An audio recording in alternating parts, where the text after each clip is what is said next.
Students के लिए must होता है। ये टेस्ट जो है वो ईजीसी से रिकग्नाइज्ड है, लाजिम करार दिया है कि जितने भी लॉ करने वाले स्टूडेंट्स हैं उनको पहले एलएटी का टेस्ट क्लियर करना है, फिर ही वो लॉ के लिए एलिजिबल हो सकते हैं। तो इसकी 3 बार अटेम्प्ट्स दे सकते हैं। मतलब अगर आपका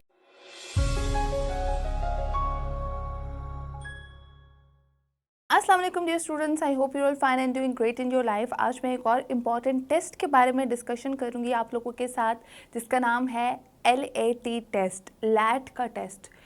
इसके हवाले से तमाम तरह इन्फॉर्मेशन जो है मैं आप लोगों के साथ इस वीडियो में शेयर करूंगी, तो मेक श्योर आप लोग वीडियो को एंड तक ज़रूर देखिएगा, क्योंकि ये वीडियो तमाम तरह लॉ के स्टूडेंट्स के लिए बहुत यूज़फुल साबित हो सकती है। तो ये जानते हैं लैट का टेस्ट क्या है, इसकी डिसिप्लिन्स क्या है, एलिजिबिलिटी क्राइटेरिया, पेपर पैटर्न वगैरह सब हम इस वीडियो में डिस्कस करेंगे, तो वीडियो को स्किप मत कीजिएगा। तो लैट का टेस्ट जो है बेसिकली तमाम तर लॉ स्टूडेंट्स के लिए मस्ट होता है। ये टेस्ट जो है वो ईजीसी से रिकग्नाइज्ड है और उन्होंने लाजिम करार दिया है कि जितने भी लॉ करने वाले स्टूडेंट्स हैं उनको पहले एलएटी का टेस्ट क्लियर करना है, फिर ही वो लॉ के लिए एलिजिबल हो सकते हैं। तो LAT stands for law admission test.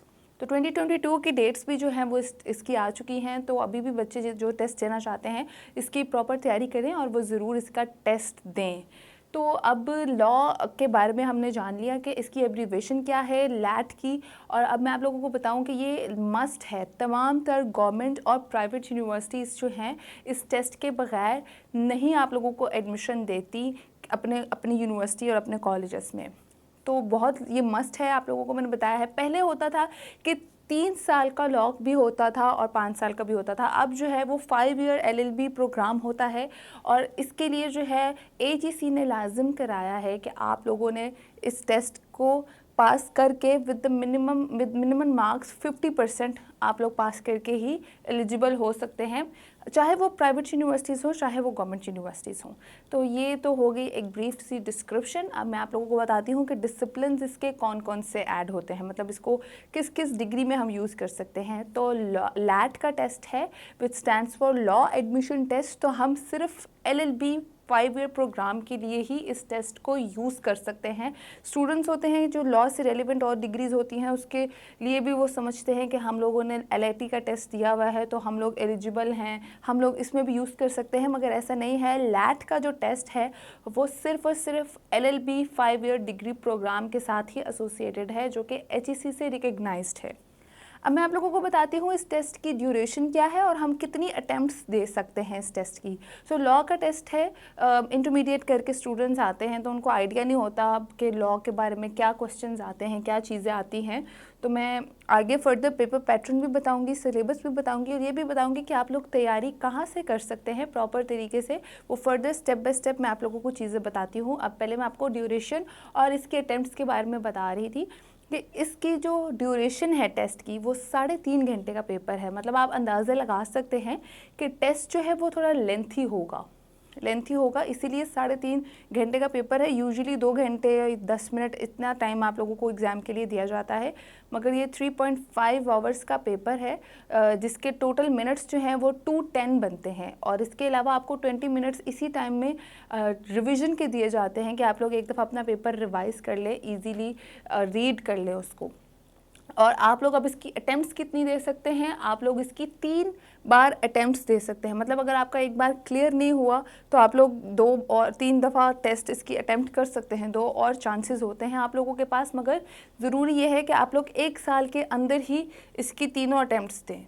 अगले साल तक डिले मत करें। मतलब आप लोगों ने अभी टेस्ट दिया है, क्योंकि एजीसी वाले जो हैं वो इसकी डेट्स फर्दर हर महीने में देते हैं, हर महीने, हर 2 महीने, हर 3 महीने बाद वो इसकी डेट्स अलाउ करते हैं, अनाउंस करते रहते हैं। तो स्टूडेंट्स बड़ी तादाद में पेपर्स देते हैं, स्पेशली इम्प्रूवमेंट के भी देते हैं कि हमारे 50% से ज़्यादा आ सकते हैं, और अगर किसी का कोई फेल हो जाता है टेस्ट में तो वो भी इसके लिए जो है एलिजिबल होता है कि आप रिवाइज्ड या री अटेम्प्ट जो है साल के अंदर अंदर ही दे दें, कोशिश यही करेंगे एक ही साल में तीनों अटेम्प्ट्स दे दें और आप लोगों को अंदाज़ा हो जाएगा कि आप लोग लॉ के स्टूडेंट बन सकते हैं या नहीं बन सकते। अब हम लोग जानते हैं कि पाकिस्तान में कितनी यूनिवर्सिटीज़ हैं जो कि इस टेस्ट को रिक्वायर्ड करती हैं, जो कहती हैं कि मस्ट है। तो पाकिस्तान में 50+ लॉ कॉलेजेस और यूनिवर्सिटीज़ हैं। Specially Azad Jammu and Kashmir में भी आप लोग देखें तो वहाँ पे भी इस टेस्ट की रिक्वायरमेंट होती है। तो आप लोग देख सकते हैं कि चंद फेमस यूनिवर्सिटीज़ के मैंने नाम लिखे हैं जहाँ पे लैट का टेस्ट रिक्वायर्ड किया जाता है। अदरवाइज़ इनके अलावा तमाम तर जितनी भी यूनिवर्सिटीज़ या law colleges LLB 5 year degree program करवाती हैं तो वो रिक्वायर्ड करती हैं कि आप लैट का टेस्ट दें, अदरवाइज़ आप लोग एडमिशन के लिए एलिजिबल नहीं होते। ये मैंने चंद यूनिवर्सिटीज़ का आप लोगों के लिए नाम लिखा है कि जिनमें से चंद ये हैं। जैसे आप लोग देख सकते हैं यूनिवर्सिटी ऑफ द पंजाब है, यूनिवर्सिटी ऑफ सरगोदा है, यूनिवर्सिटी ऑफ पेशावर है, बहाउद्दीन ज़िक्रिया यूनिवर्सिटी है। इसके अलावा और भी बहुत सारी यूनिवर्सिटीज़ हैं जो कि आप लोग देख सकते हैं और वहाँ पे एडमिशन लेने के लिए जो है वो लैट की तैयारी करें प्रॉपर तरीके से।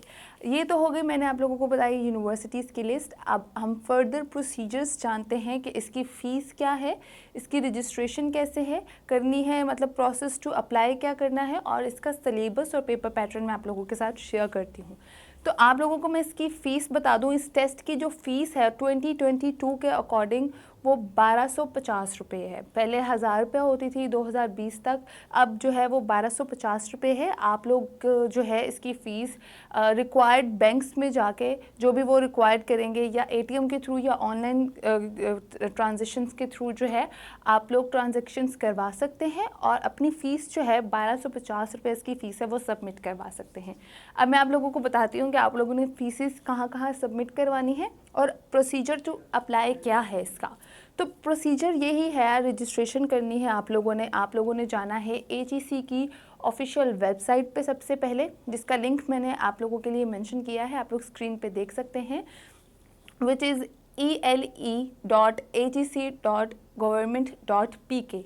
आप लोगों ने इस लिंक पे जाना है, ऑफिशियली जाके आप लोगों ने क्लिक करना है। उसके बाद आप लोगों ने जो है अपना प्रोफाइल पोर्टल बनाना है। जैसे हम लोग हर फेसबुक वगैरह पे पोर्टल बनाते हैं, प्रोफाइल बनाते हैं, उस तरह आपने AGC की वेबसाइट पर जाएंगे, वहाँ लैट टेस्ट की ऑप्शन आएगी, आपने उस पर क्लिक करके अपनी प्रोफाइल बनानी है। प्रोफाइल में जितनी चीज़ें वो आप लोगों से पूछेंगे, आपका name, date of birth, CNIC वगैरह, आपके रिज़ल्ट्स वगैरह की कोई मार्क्स वगैरह, ग्रेड वगैरह, CGPA वगैरह जो भी पूछेंगे आप लोगों ने वो सबमिट करना है और अपना प्रॉपर प्रोफाइल पोर्टल बनाना है। जब आप लोग प्रोफाइल पोर्टल बना लेंगे तो वो आप लोगों के उसके बाद चालान एक जनरेट कर देंगे, फ़ी चालान जो है वो आपके लिए वो जनरेट कर देंगे।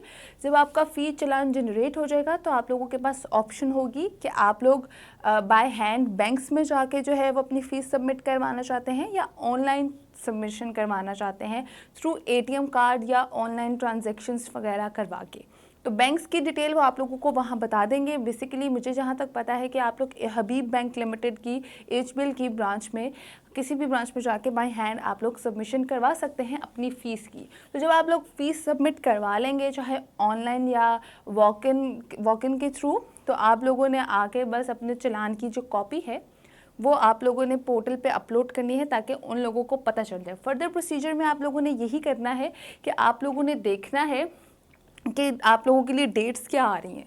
डेट्स जो भी आप लोगों के वो बताएंगे कि इस डेट पे इस सेंटर में, वो आपको ऑनलाइन पोर्टल पे ही बताएंगे, आपकी प्रोफाइल पे ही, वो आप लोगों ने वक्तन फ़वक्तन देखते रहना है।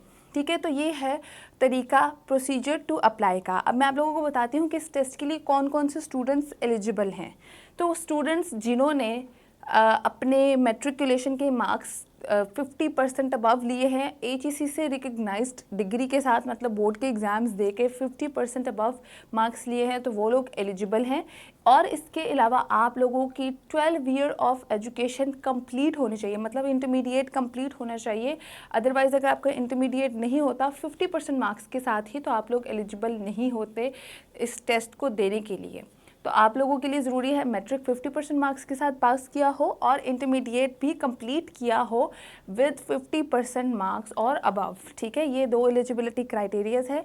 तीसरा यही है कि AGC से रिकग्नाइज्ड आप लोगों की डिग्रीज़ होनी चाहिए। अगर आप लोगों की AGC से रिकग्नाइज्ड डिग्रीज़ नहीं होंगी तो आप लोग ऑब्वियसली एलिजिबल नहीं होंगे।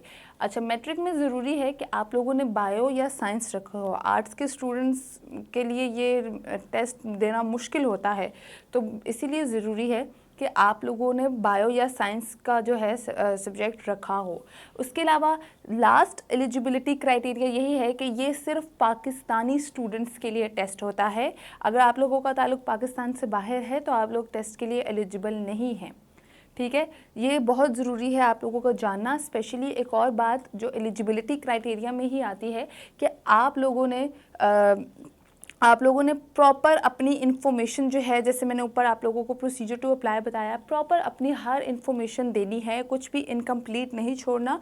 अगर आप लोग कुछ भी अपने प्रोसीजर टू अप्लाई में इनकम्प्लीट छोड़ेंगे तो आप लोगों को वो फेवर नहीं की जाएगी, वो आप लोगों को एलिजिबिलिटी में ऐड नहीं करेंगे, आप लोग नॉन एलिजिबल होंगे।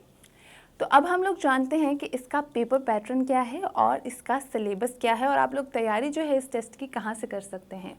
तो जिन बच्चों ने भी एफएससी और एफए वगैरह के एग्ज़ाम्स दिए होंगे तो उनको आइडिया होगा कि उन्होंने बोर्ड के एग्ज़ाम्स कैसे देने हैं, क्योंकि ये एचएससी से रिकग्नाइज्ड डिग्री मतलब टेस्ट है, तो उसके हवाले से ही उसी तरह का एक पैटर्न फॉलो करके ही आप लोगों से सवालात किए जाएंगे। तो सिलेबस में आप लोग देख सकते हैं कि आप लोग अपनी स्क्रीन पे देखें कि कौन कौन से सब्जेक्ट्स हैं जिनके हवाले से आप लोगों से क्वेश्चंस पूछे जा सकते हैं। तो जिसमें नंबर 1 पे है इंग्लिश, फिर जनरल नॉलेज, फिर पाक स्टडीज़, फिर इस्लामिक स्टडीज़, फिर उर्दू वोकेबलरी और लास्ट है मैथमेटिक्स। इनके हवाले से आप लोगों से क्वेश्चंस किए जाएंगे। 3.5 घंटे का पेपर होगा और इनके हवाले से आप लोगों से प्रॉपर तरीके से क्वेश्चंस पूछे जाएंगे। अब हम लोग आते हैं पेपर पैटर्न पे। तो पेपर पैटर्न आप लोग अगर देखें अपनी स्क्रीन पे तो मैंने मेंशन किया हुआ है कि पेपर पैटर्न आप लोगों का 2 टाइप का मतलब 2 डिविजन्स में आएगा। जैसे हम लोग मैट्रिक के और इस तरह इंटरमीडिएट के पेपर्स देते आए हैं। पहला पार्ट होगा आप लोगों का सब्जेक्टिव पेपर का, दूसरा पार्ट होगा आप लोगों के ऑब्जेक्टिव पेपर का, जिसमें सिर्फ आप लोगों से एमसीक्यूज़ पूछे जाएंगे। सब्जेक्टिव में आप लोगों ने लिखना होगा और ऑब्जेक्टिव में आप लोगों ने राइट आंसर को टिक करना होगा। तो अब आइए फर्दर हम लोग पेपर पैटर्न के बारे में जानते हैं कि सब्जेक्टिव पेपर में आप लोगों से 2 चीज़ें पूछी जाएंगी मेन। पहला, आप लोगों ने ऐसे राइटिंग करनी है इंग्लिश और उर्दू में। ये इट्स अप टू यू कि आप लोगों ने उर्दू मीडियम पढ़ा है तो उर्दू में, इंग्लिश मीडियम में पढ़ा है तो इंग्लिश में। इंग्लिश या उर्दू का ऐसे आप लोगों ने लिखना होगा जो कि 15 मार्क्स का होगा। आप लोगों ने प्रॉपर ऐसे तैयारी करनी है और उसको लिखना है। सेकेंड पोर्शन जो 10 मार्क्स का होगा आप लोगों का, तो उसमें आप लोगों से स्टेटमेंट पूछी जाएगी। अपने कोई भी किसी भी बारे में कोई भी स्टेटमेंट राइटिंग का आप लोगों की स्किल्स देखना चाहेंगे, वो कि आप लोग कितने स्किलफुल हैं लिखने के लिए। तो आप लोगों से एक स्टेटमेंट राइटिंग वेदर इन उर्दू और इंग्लिश, ये आप लोगों पे डिपेंड करता है। तो 10 मार्क्स का आप लोगों का स्टेटमेंट राइटिंग का एक पार्ट पूछा जाएगा आप लोगों के सब्जेक्टिव टाइप में। ऑब्जेक्टिव पे अगर हम लोग आएँ तो आप लोग देख सकते हैं कि इंग्लिश के पोर्शन में आप लोगों से सिनोनिम्स, एंटोनिम्स और सेंटेंस कंप्लीशन का एक पोर्शन पूछा जाएगा। उसमें आप लोगों से 20 मार्क्स के क्वेश्चंस जो हैं एमसीक्यूज़ 20 मार्क्स के पूछे जाएंगे। वो अब उन लोगों पे डिपेंड करता है कि वो कुछ 2 मार्क्स के पूछेंगे, कुछ 1 मार्क का पूछेंगे, मगर ओवरऑल टोटल क्वेश्चंस जो है वो 20 मार्क्स के आप लोगों से पूछे जाएंगे उस टाइम पे। उसके बाद आप लोगों को पूछा जाएगा जनरल नॉलेज के क्वेश्चंस, वो भी 20 मार्क्स के होंगे। आप लोग देख सकते हैं कि 20 मार्क्स के जनरल नॉलेज के एमसीक्यूज़ पूछे जाएंगे। लॉ के स्टूडेंट्स हैं तो ऑब्वियसली पाकिस्तान की हिस्ट्री और इस तरह के चीज़ों के बारे में आप लोगों से पूछा जाएगा कि आप लोग कितना जनरल नॉलेज रखते हैं। उसके बाद फर्दर इसी तरह आगे 10 क्वेश्चंस जो है आप लोगों से पाक स्टडीज़ के हवाले से पूछे जाएंगे 10 मार्क्स के। उसके अलावा 10 मार्क्स के ही आप लोगों से इस्लामिक स्टडीज़ के हवाले से पूछे जाएंगे, इस्लामियात के बारे में, इस्लाम के बारे में, जो साबित करेगा उनको कि आप लोग पाकिस्तानी नेशनल्स हैं। उसके बाद वोकेबलरी, उर्दू के वोकेबलरी के कुछ वर्ड्स पूछे जा सकते हैं आप लोगों से एमसीक्यूज़ में। किसी का मायनी पूछा जा सकता है, किसी का मुतज़ाद और इस तरह की चीज़ें आप लोगों से पूछी जा सकती हैं। तो वो आप लोगों के 10 मार्क्स का क्वेश्चन होगा। उसके बाद एंड पे आप लोगों से मैथमेटिक्स के क्वेश्चंस पूछे जाएंगे जो कि around I think 10 to 15 marks के वो भी क्वेश्चंस पूछे जा सकते हैं आप लोगों से। तो ओवरऑल टोटल मार्क्स का जो पेपर है वो आप लोगों का 100 मार्क्स का होगा, जिसमें ज़रूरी है आप लोग 50% मार्क्स लें। 50 या 50 अबव तो ही आप लोग पास हो सकते हैं, वरना उससे कम होगा तो आप लोग फेल कंसीडर किए जाएंगे। तो ये आप लोगों का पेपर पैटर्न है जो मैंने आप लोगों के साथ शेयर किया। इसके अलावा मैं आप लोगों को लास्टली बताऊं कि अगर आप लोग लैट के टेस्ट की तैयारी करना चाहते हैं तो हमारी ऐप है campus.pk, आप लोग उसको भी डाउनलोड कर सकते हैं। वहाँ पे आप लोगों को तमाम तरह वीडियो लेक्चर्स मिल जाएंगे हर सब्जेक्ट के हवाले से, जिसको आप लोग देख के अपनी लैट की तैयारी भी कर सकते हैं। वीडियो पसंद आए तो लाइक शेयर और कमेंट ज़रूर करिएगा। मैं इसकी गाइड का लिंक भी जो है वो डिस्क्रिप्शन में नीचे मेंशन कर दूंगी, ताकि आप लोगों की ज़्यादा से ज़्यादा हेल्प हो सके। 2022 में जितने भी बच्चे लैट के टेस्ट देना चाहते हैं तो उन लोगों को बेस्ट ऑफ लक। वो लोग जाके रजिस्ट्रेशन कर सकते हैं, प्रोसेस कर सकते हैं, एलिजिबिलिटी क्राइटेरिया देख सकते हैं और पेपर की तैयारी कर सकते हैं, जैसे कि मैंने आप लोगों को बताया। मैं दोबारा आऊँगी एक और इम्पॉर्टेंट टेस्ट के साथ। मुझे दें इजाज़त। अल्लाह हाफ़िज़।